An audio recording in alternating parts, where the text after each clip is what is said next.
You mentioned the slippery travel. There has been more light snow off and on to keep things slick, especially across Wisconsin and parts of western Minnesota. And I mentioned that freezing fog, where temperatures in southwestern Minnesota with fairly thick fog have been running, well, in some cases below freezing. This is one spot that is thankfully above freezing. That would be Doug's report at Springfield, 34. Light snow and fog is starting to lift. Still, though, icy on the road. So, yeah, again, it doesn't take much to make things slick. Across the metro area from our Weather Watcher network, temperatures within a degree or so of freezing. Let's switch over to snow mode, and we'll show you that last evening, plus overnight last night and this morning, we did get some fairly significant snowfall amounts. An inch and a half fell at Linda's Place in St. Paul, wet and heavy snow. She says be careful shoveling. And actually, one last report I want to check on here is Dan in Lakeville. Actually, this is Phyllis's report in Farmington. 2.5 inches of snow, temperature just under freezing, but there's dripping off the roof after last night's snow. Yeah, Dan in Lakeville also said that the combination of ice on the trees and snow on the trees looking very beautiful. It's nice to take pleasure in what has been otherwise a monkey wrench in our travel this morning for some communities. All of this snow for us and more of a wintry mix from Chicagoland on south is rotating around an area of low pressure that's over Iowa. And so we have happened to end up here in the Twin Cities metro in a relatively drier pocket right now. But there are waves of moisture moving in from the east. So from Wabasha to Rochester to Red Wing, light to, in some cases, a little steadier light snow heading our direction.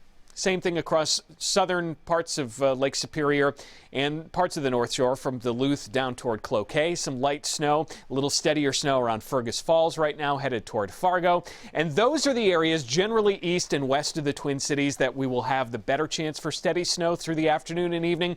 But let me show you the forecast as we go from now through the evening commute. There will still be a chance, even here in the metro, that we could get a light dusting of snow that could make things slick again during the evening commute. And it's all going to be fairly patchy and fairly random as to who gets what.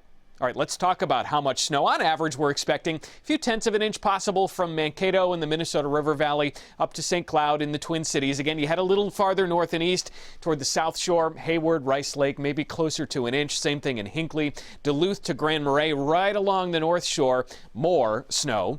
And then off in western Minnesota, a little more snow as well. Again, this is on top of what's already fallen coming up over the next 12 hours or so. And we should kind of get used to this type of weather. Why? The storm highway is set up to keep delivering this type of weather for us, really, I think, until the end of the month and into early February. The polar jet stream, one branch of the jet, the storm highway, is way up north in Canada. So that's where the really cold air has been.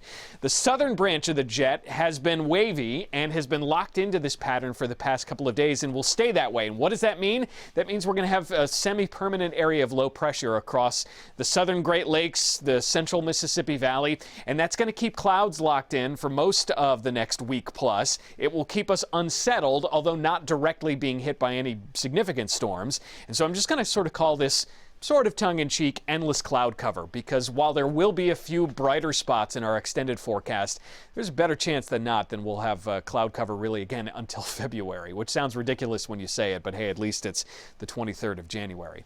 Temperatures today, milder here from the Twin Cities on eastward, but not cold north and west either. Upper 20s there, lower to mid 30s in the Twin Cities. Tonight, very little change, although we'll cool a little more from Fargo to Bemidji. Tomorrow, more of the same. Could be some early slick spots because of any refreeze that comes up through the overnight tonight. The weekend, more of the same. Above average both days. Sunday is the better chance for some breaks of sunshine. And we could have a few flurries or snow showers working into the Twin Cities on Saturday, but a better chance those will hold east across Wisconsin. Another chance for that type of weather Tuesday into Wednesday. Again, nothing significant here, but sort of the droning on of the cloud cover may get to you after a while. So we'll just have to plan for those brighter days again like Sunday. Okay, thank you, Mike.